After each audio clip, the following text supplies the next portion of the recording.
Thanks for joining us for CBN NewsWatch. I'm Wendy Griffith. Today, 2 investigations over one major issue, presidents and how they deal with classified information. Questions about how sensitive information is handled in Washington and whether or not people should be off the hook when classified documents show up in places where they're not safe. The vast majority of the folks who have the clearances and the access to this material treat it with the respect that it deserves. And this is our national security. So I don't think anyone should be given a pass. Another major concern why the White House has not been transparent about the president's documents scandal. A chilling statement from the World Economic Forum in Davos. Hate speech laws could be coming to the U.S.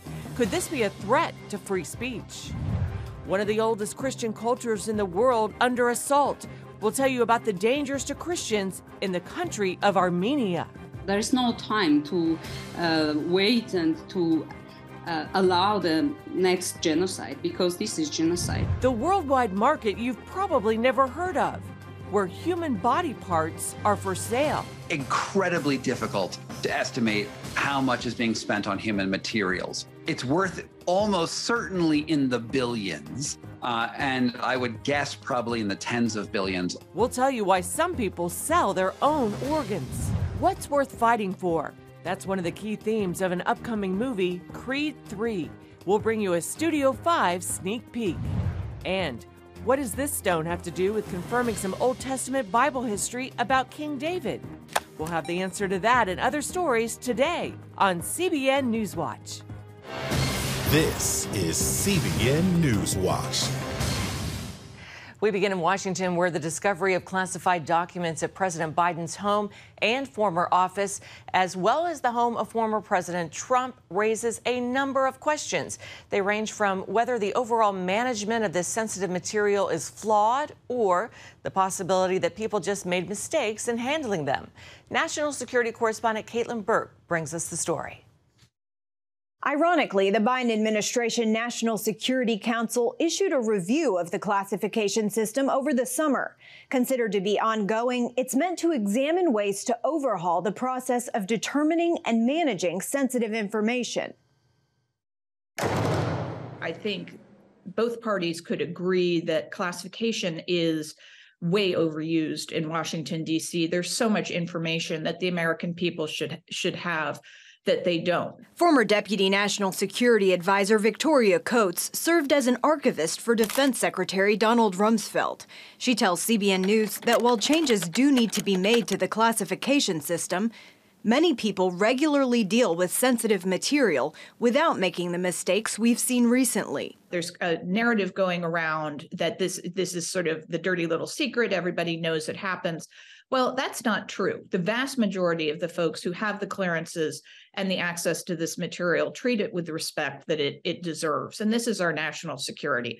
So I don't think anyone should be given a pass. For example, the correct process for handling material like that found in Biden's possession would have involved separating out the classified documents at the end of his time in the Obama administration and returning them to the agency of origin. So if you have a CIA analysis paper, you give it back to the CIA.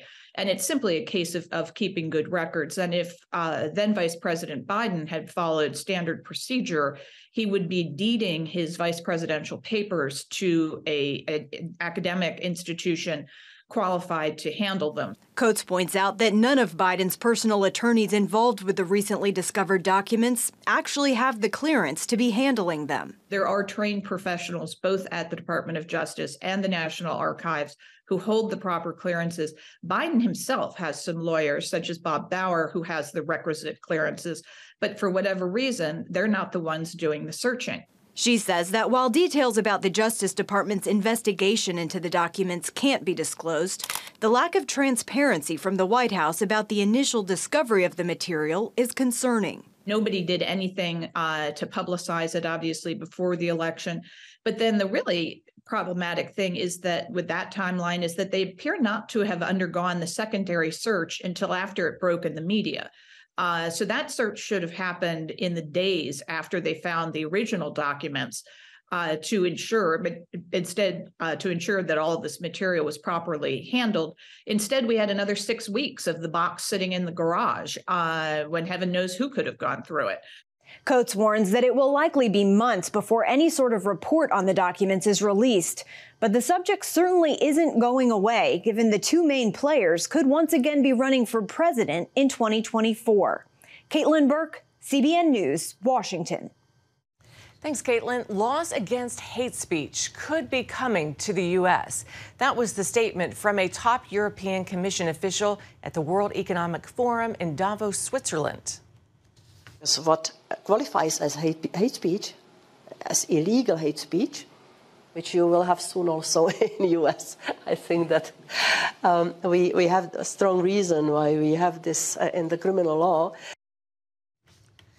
Yes, and but some worry these laws could be used against free speech. Many analysts have warned that there's growing movement against free speech here in the U.S., supported by many journalists, academics, and even some Democrats in Congress. Well, one of the oldest Christian cultures in the world, Armenia, is facing a potential human tragedy as tensions rise with the neighboring country of Azerbaijan. Experts worry about what's ahead because of deadly fighting and a blockade that cut off food and important resources. Billy Hollowell has that story. There is no time to wait and to allow the next genocide, because this is genocide. That's how Dr. Bayana Sukhudyan describes the situation in Nagorno-Karabakh, a small, landlocked region between Armenia and Azerbaijan. For decades, deadly battles between Armenians and Azerbaijanis have raged there, and a recent blockade has reignited those tensions. The last big war in Karabakh happened in 2020, and at that time, Azerbaijan conquered most of the territory all around the enclave. And so there's only one road that connects the 120,000 Christians who live in this enclave to the rest of the world. And it's protected by a Russian peacekeeping force. On December 12th, Azerbaijani protesters reportedly blocked that road, known as the Lachin Corridor, preventing food, medicine, and other basic transport in or out of Nagorno-Karabakh. I'm a pediatric neurologist. Together with my colleague, we saw many children with epilepsy who have to take anti-seizure drug to get free of seizures. But now there is shortage of these drugs. And not only these drugs are not available, but also some painkillers and antibiotics, as well as hormonal therapy, which is very important in acute situations. In addition with that, there is shortage of baby formulas. The blockade sparked immediate condemnation, with critics across the world calling on Azerbaijan to halt the obstruction. Ruben Vardanyan, Minister of State for Nagorno-Karabakh, believes the region's most recent battles stem, in part, from a clash of worldviews. One conflict is a democratic country against the non-democratic, autocratic country, because in Azerbaijan, everybody knows we don't have a democratic system, and we all know their own citizens, Azeris, they don't have a right to human rights. With both Armenia and Azerbaijan laying claim to this land, the dynamic is complex. Armenia gained control in the early 1900s, and then a 2020 Russian-brokered ceasefire handed Azerbaijan newfound control. Joel Veldkamp is among those who worry the worst is yet to come for Armenia, one of Christianity's oldest communities. I think this is probably the prelude to an Azerbaijani armed attack on Nagorno-Karabakh. And if that happens and Russia does not step in, Armenia is probably not strong enough to stop them from conquering the whole region. There will be massacres. And at the end of it, this land, which is the ancient homeland of the Armenian people, this is where their alphabet was designed, it has some of the oldest churches in the world, will be completely destroyed. This is Billy Hollowell for CBN News. Thanks, Billy. Another tragedy in Ukraine. A deadly helicopter crashed today near the capital of Kyiv, killed Ukraine's interior minister and at least 14 other people, including 3 children. The crash occurred near a kindergarten, and there was no immediate word on whether it was an accident or related to the war. No fighting has been reported recently in the city of Kyiv. Well, coming up, you may find it hard to believe, but they're a hot commodity on the street. Human body parts. We'll show you why the so-called red market for human organs is a booming business around the world when we come back. If you're 28 years old, your organs are worth top dollar on what's known as the red market. That's the booming global trade for human body parts. Some people sell their organs for the money, others have no choice. Dale Hurd brings us this disturbing story. Your body is valuable, certainly to you and to your creator. It also carries a street value in dollars and cents on the human organ market. Depending on your age, and the prime age is 28, the total can reach as much as $500,000 or more. Human organs are a hot commodity in today's world where people want to live longer and transplantation has become easier. The global market for human body parts is on the rise. Known as the red market, this lucrative underground economy is booming. Scott Carney is the author of The Red Market. Incredibly difficult to estimate how much is being spent on human materials. It's worth almost certainly in the billions, and I would guess probably in the tens of billions. And it gets really, really tricky, though, because if you actually talk to a hospital in, say, America, they will say they never pay a dime for a human organ. All organs are gifts, but they will charge $1 million to implant an organ. So so it's organ implanting services. Iran is the only nation where it's still legal to buy and sell human organs. Everywhere else, organs must be donated.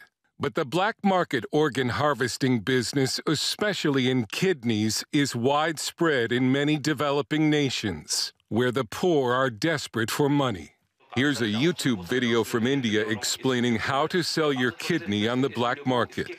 It's still illegal in India, but the crimes are not prosecuted because of a HIPAA-like law that happens in India. And we use this idea of medical privacy over and over again, for very good intentions, which is to protect the recipients and the donors. But that has also become a cover for criminals to operate in the shadows. In America, someone is added to a transplant waiting list every 9 minutes, and 6,000 Americans died last year because of organs not donated in time. The demand in wealthy nations has created transplant tourism, traveling abroad to undergo a transplant.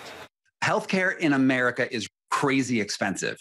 And there are insurance plans that will tell you, hey, why don't you go do your dental appointments in Mexico? Hey, why don't you do your knee surgery in Thailand? At the same time, there are hospitals in other countries that will advertise that you can get an ethically sourced kidney very easily through their own programs. On the red market, buyers and sellers exist for every part of the human body. Although kidneys are by far the most sought-after organ, the World Health Organization estimates that more than 1 kidney is traded illegally on the black market every hour. Officially, the United States does more legal organ transplants than any other nation in the world, more than 40,000 last year. Unofficially, the world leader by far is China. And experts believe almost none of the organs are donated but are stolen from political prisoners who were either executed or alive when their organs were harvested. Ethan Gutman, author of The Slaughter and one of the world's leading experts on China's organ harvesting program, says China may do as many as 100,000 organ transplants a year from executed or live prisoners, Uyghurs, Falun Gong, and Christians. Many of them 28-year-old males. One of the reasons we know this is because they write up these cases. The doctors write up these cases and they brag about them in medical journals and so forth. And there's an amazing amount of 28-year-olds who suddenly just have heart failure. This is the age where your organs are very, very healthy and they're fully grown. But your overall health has not started to decline yet. And while an organ transplant in the West might be done hours after the organ is donated, Gutman says many Chinese transplants are recorded as happening the moment the organ is donated. Between when the organ is going from one person to another is often put at 0. So this is not something you've ever heard of in the West, all right? Dr. Enver Todi has testified that as a Chinese surgeon, he was told to remove the organs from a man he realized was still alive and was struggling to escape but was too weak. Former Chinese prisoners have recounted how they thought they were getting health checkups. but were actually getting organ screenings. We all had a full checkup once a month. I had a scan 3 times, and they also did an X-ray to check my lungs every month. I even questioned them, why do you need to do an X-ray every month? But they said, you shut up, you cannot question us. China's organ transplant industry now attracts wealthy clients from all over the world. Catering to Germans, Koreans, Japanese. It's very speculative when we get into the exact populations which are going there. We can just say a lot of people from the Gulf states are going. Legal organ transplants are still immensely important and offer the gift of life to those who might otherwise die. The illegal organ harvesting industry turns the human body into a parts bazaar, and China is making billions by turning the bodies of political prisoners into cash. Dale Hurd, CBN News. Incredible. Thanks, Dale. Still ahead, a sneak peek at a major upcoming movie, Creed 3. We'll have our Studio 5 look at the film right after this.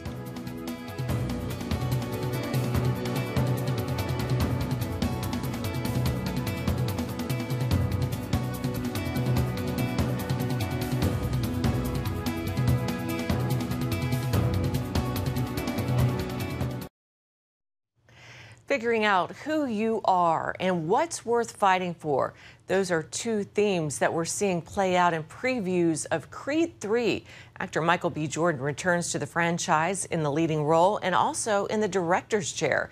We have this early look at the film through his eyes. I spent the last 7 years of my life living out my wildest dreams. Bianca, Rocky, my dad. This was built on their shoulders. Hey, my man, can I help you? Let me get an autograph. Nah, I ain't signing no autographs, but you get off my car. You don't remember me, huh?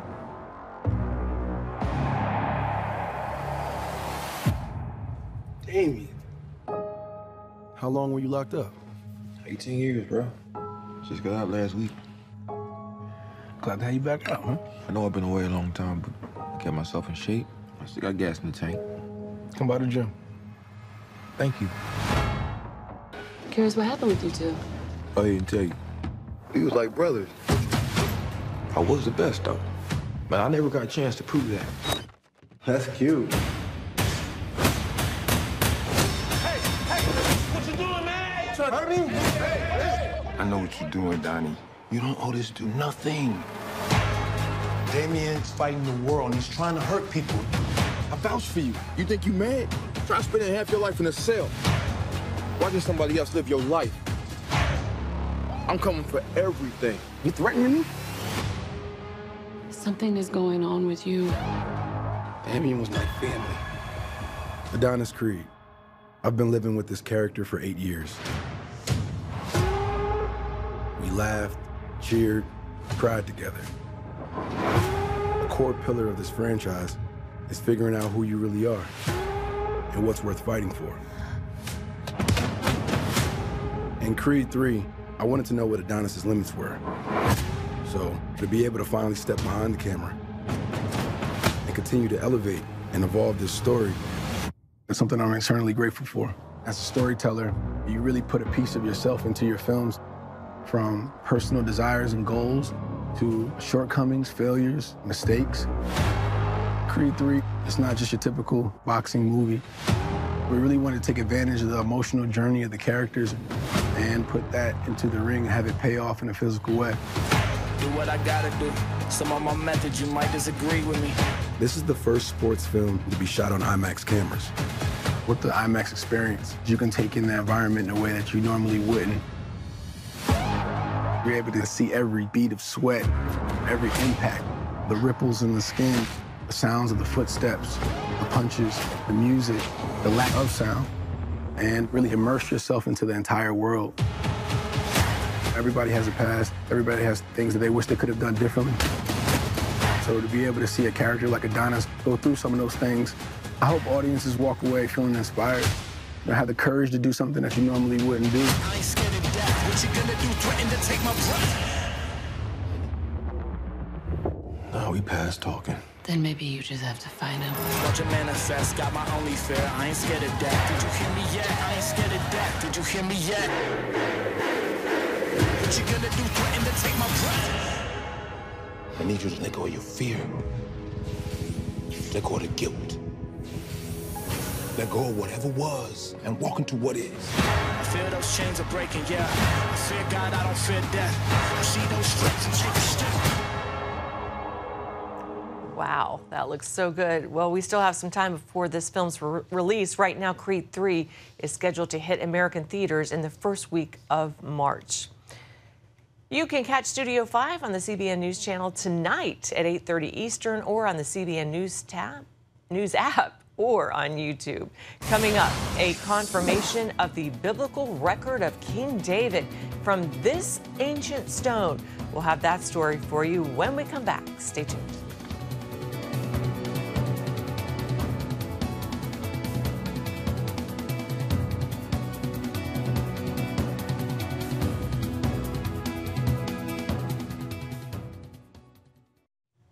Researchers at the Louvre Museum in Paris confirmed the text of an ancient stone refers to the Bible's King David.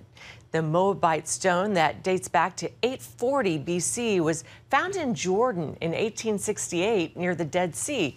Scholars believe the text, written in an extinct Moabite language, described events in the Old Testament Book of Kings. It includes phrases like House of David and the Altar of David. Damage to the stone obscured parts of the text, making it hard to confirm. But by enhancing high-resolution digital photographs of an impression of the stone, researchers verified it does refer to the biblical King David. Amazing. That's going to do it for this edition of CBN News Watch. Remember, you can find more of our news on the CBN News channel anytime or online with cbnnews.com. Let us know what you think about the stories you've seen today. Email us at newswatch@cbn.com. Have a great day, everyone.